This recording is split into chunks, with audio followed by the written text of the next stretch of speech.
Hey everyone, this is Grant Hansen. I am out for the first day ever with my brand new Deus II. I'm very excited, but like anything else, it's a new machine. I have to get used to it. I have to understand what it's saying to me and all the features.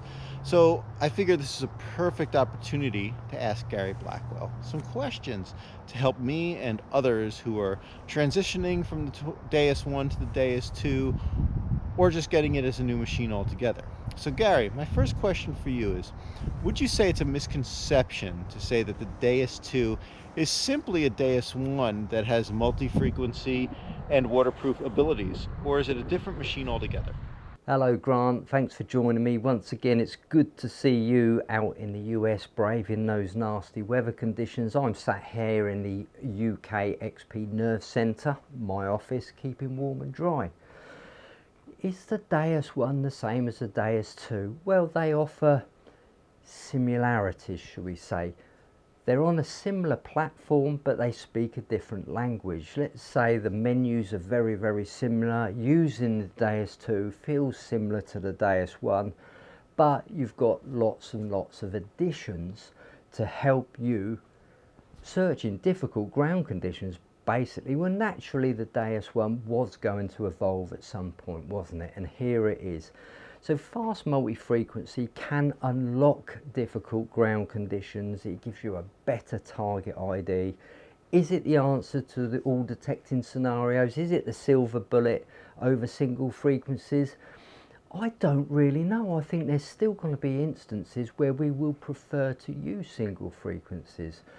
But at the moment, I'm finding the multi-frequency is working very well. Let's talk about subtraction. Well, the multi-frequency can subtract the signals from difficult ground, such as wet sand, magnetic ground, and the halos you find on damp inland conditions. And then you've got the addition of the extra frequencies, so that kind of unlocks potential sites because you're searching high and low frequencies and you're going to hit a wider range of targets. And it's better than taking two coils out into the field, isn't it? You search a patch with low frequency, then you put another coil on and you search a patch with a higher frequency. So I think it's probably going to make life a lot easier on difficult ground conditions. Now, while the XP Deus II is a turn on and go machine, do you think people will do themselves a disservice and just trying to get out there, forget reading the manual, just swing, dig, and really not understanding the machine? You know, it's 30 degrees here. I'm excited to get out and try things, but you know, I'm understanding that I really have to learn this machine before I start getting too savvy. So what's your take on that? Well, Grant, the good old manual. This is the little white thing in the box which nobody reads. We spent a lot of time on this manual. Trust me, it's given me some sleepless nights, and I do recommend that you read the manual, but don't overread it. My advice would be just to get the basics, go out, practice with your machine, and then just use the manual as and when you've got a question. Because if you're anything like me, learning comes from repetition rather than reading. So with the variety of programs that the Deus II does offer, what would you say is the best program for, you know, general searching? You're getting out someplace that's not too mineralized, not too junky, also not too quiet. What do you think is a best all-around program for someone to get started with? What's the best factory program? Now that's a good question, and it's probably one with no answer because there's so many different search scenarios all across the world. We're looking for different targets, we're searching different terrains, so different programs are going to suit different people. But what I will say at XP, we've tried long and hard to fine tune these factory programs so it suits a wide range of detecting scenarios. So what we've got there in the box is pretty good. Another question I have is, and something I'm really excited about, is the ability to notch out 23 to 24 in certain programs to reject the moisture around smaller, deeper targets. You know, for instance, it's set default in the sensitive program, which I'm running right now. What are the advantages of that, and why would that be important to someone searching for those types of targets? The notch feature comes into play quite a lot when it comes to multi-frequency, as I've just touched on earlier. Because we've got a better categorized target range now, we can introduce notch on a finer range of targets. For example, we can notch out seawater, we can notch out coke, we can notch out some low conductive targets that are troublesome, such as small foil. We've got 3 bands to choose from on the notch feature, so we can have band 1, band 2, band 3, so you can put 3 different notch settings under that particular band. But one thing I think I'll be using notch for in the UK is to notch out that troublesome halo effect what comes from damp ground. Thanks, Gary. That was a really good explanation. I appreciate it. So one of the things I'm excited to do is kind of find my way and create my own program. You know, what's going to be the new Magnum program for the Deus II? I think the Deus II has so much to offer at the moment with its factory preset programs. We don't really need to step out of our comfort zone just yet. But one thing I will say is I've tried putting my sonar program into the multi-frequency platform, and I'm not particularly happy with it. So my sonar program will remain a single frequency program. Now the Deus II has a Deus mono program, so if we build the sonar program up using that platform and saving it as a custom program, we'll be good to go. I think we should just stick with the factory programs and just have a little play with them, get the feel of the Deus, because it is similar to the Deus one, but it's not a Deus one, if you know what I'm saying. There's so many different nuances there we've got to learn. So when it comes to VDIs and IDs, does the Deus II use what would be akin to ID norm on the Deus I, or does it differ based on the program you're running? Touching back on the multi-frequency bit earlier, because it's multi-frequency, we're getting a much finer categorization of the targets. Target ID norm is on, so the target ID is very, very stable and reliable at depth. One of the features I've seen on the Deus II that I'm excited about, which isn't uncommon on some multi-frequency machines, is ground stabilization. Can you explain what that is and how and why you might want to do that?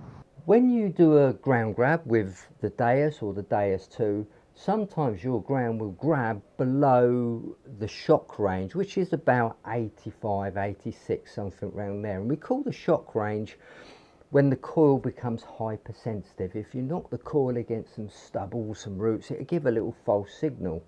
Now with the Deus I, that shock range was there all the time, and the only way you could get rid of it by raising the ground balance up to 88, 90, and that's above the shock range.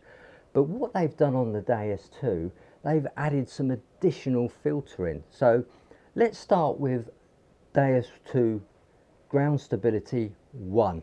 Now that's exactly the same as your Deus I. If you go too low, the machine may be hypersensitive, or the coil may be hypersensitive. Ground stabilizer 2, it's eliminated that shock value. It's softened it down quite a lot. It's put some filtering into it. And ground stabilizer 3 is probably equivalent to you running a set ground balance 88 to 90. Another question I have is, you can change the tones between PWM and square. Can you explain what the differences are and why you might want to run one or the other in certain conditions? At the moment we've got 2 tone choices, PWM and square, but I think we may have some different ones in the very near future, so keep an eye out for that.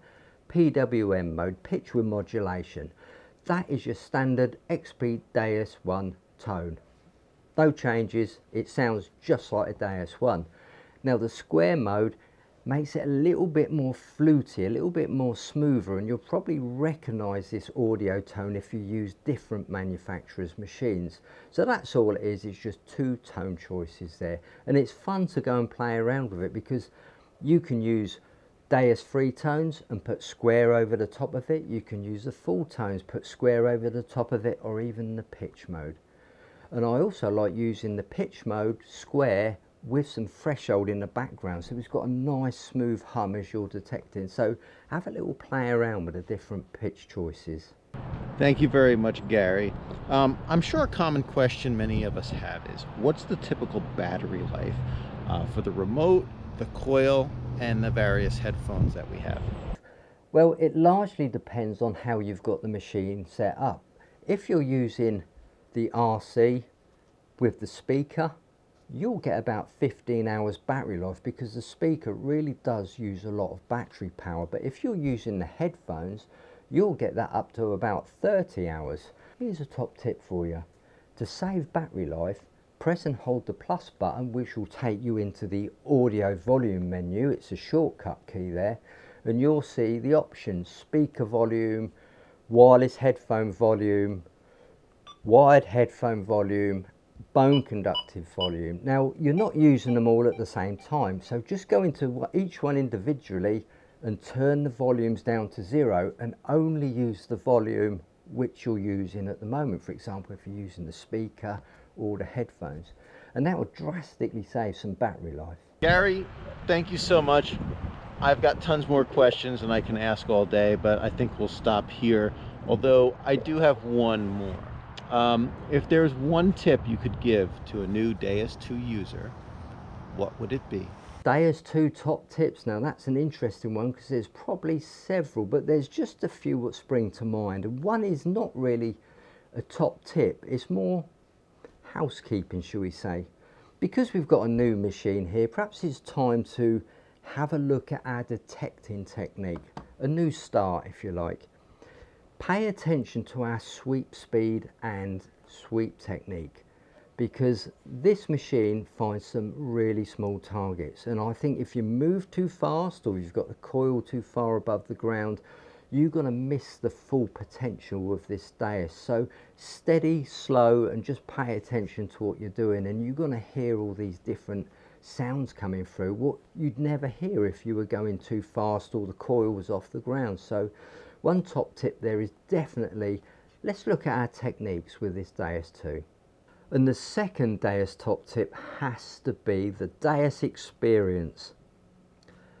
Use the headphones with the Deus II because you get the whole experience. You can feel the tones much better and you're actually a part of the machine. But like guys like us, we have to make videos, so we have to use a speaker so you guys can hear it on camera. It still sounds good, but it's not as good as using headphones. So when you're watching the videos and listening to the Deus II through the speaker, just bearing in mind this will sound much better with the proper official XP headphones. And my third top tip, Grant, has to refer back to the manual, pages 12 and 13, where you've got all your factory programs there listed. Now at the top of each individual factory program, it's got the maximum frequencies used, and some programs use a different maximum frequency. So you can kind of get an idea of what you want to search for by just choosing the right frequency range. For example, the Park program uses a slightly lower maximum frequency than the general program, so you can build some really good custom programs using this platform or using a factory preset with the knowledge knowing you're on a certain frequency band. Gary, I can't thank you enough for sharing your knowledge with me and everybody watching this channel. Really appreciate it. I'm gonna get out there and do what I need to do, and that is swing, learn, understand what the machine is telling me. As I get better, I will start sharing my videos and my experience with all of you out there. So like and subscribe if you haven't already, to stay up to date on what's going on and how I'm making out. Take care, everybody, and thanks again, Gary. Grant, thank you very much for inviting me to your field there. It looks very good. I hope you have some nice finds, and I'll see you very soon. Until then, Grant, happy hunting, and just hi to everyone out there.